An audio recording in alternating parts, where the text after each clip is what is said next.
So there really is a gigantic problem in using mindfulness meditation to help us go to sleep at night or to help us fall back to sleep at night. I can help you overcome this problem, this issue, this obstacle with the correct teaching. So listen up. So typically when we use something to help us achieve a goal, for example, in this case, we want to use our mindfulness meditative practice to help us achieve the goal of being able to fall asleep. But when you think about it, the heart of mindfulness meditation, the practice of it, is the practice of becoming present.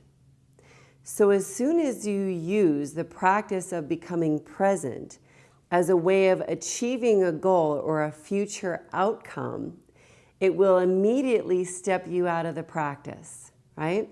So I'm practicing becoming present in my practice of mindfulness meditation. So let's set up the scenario as it relates to sleep issues. So I'm lying in bed, I can't go to sleep. I think, oh, I'm going to use my meditation to help me fall asleep. Okay, I'm going to practice becoming present for the sensations of the body, maybe doing a little bit of a body scan, feeling the weight of my body on my bed, the touch of the comforter against my skin, the air of the room, the feeling of my breath. So I'm practicing becoming present for all of these sensations.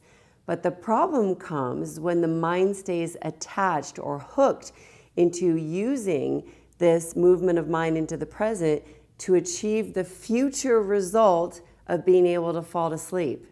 Do you see that? Because part of your mind is now attached to the future. So it's like saying, I'm going to practice becoming present for what is, so that in 5 minutes from now, my what is something other than it is now, right? Or in other words, I'm going to practice meditating, becoming present for what is, so that in 5 minutes from now, I'm asleep. That will immediately hinder your practice, and it will immediately create a very huge barrier, obstacle to being able to effectively utilize mindfulness to help us fall to sleep initially, or to help us go back to sleep when we've woken up at any time throughout the course of the night.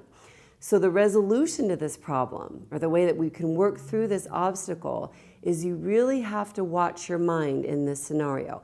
It's okay to move yourself into the meditative practice because you want a future result. I mean, that's why we all come into meditation in the first place. We come into it because we want to reduce our stress. We want to learn how to better focus our mind. We learn how to be more present with our kids, our coworkers, whatever it is. That's okay as to utilize as the motivation to get yourself into the practice initially. But then what you got to watch out for is while you're actually in the practice, while you're actually meditating, you got to watch your mind from going ahead to attaching to that future outcome, in this case of being able to go to sleep. You got to really watch your mind and stay with the practice that you're just going to become present for what is. The feeling of the breath, the body on your bed, the comforter on the skin, whatever it is. And then, as I always try to reiterate to students, then you just kind of see what happens. Just kind of open up and just see what comes of this practice of moving your mind into the present, or being present just lying there in your bed.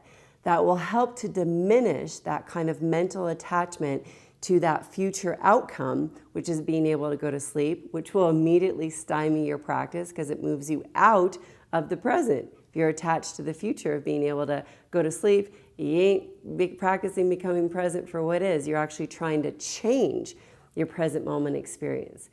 That will stop your mindfulness practice from being able to help you move into states of greater rest and relaxation, which can a lot of times help us move us into the greater capacity to fall back asleep or to go to sleep initially. All right, that's a little bit of a deeper teaching, but I hope that helps.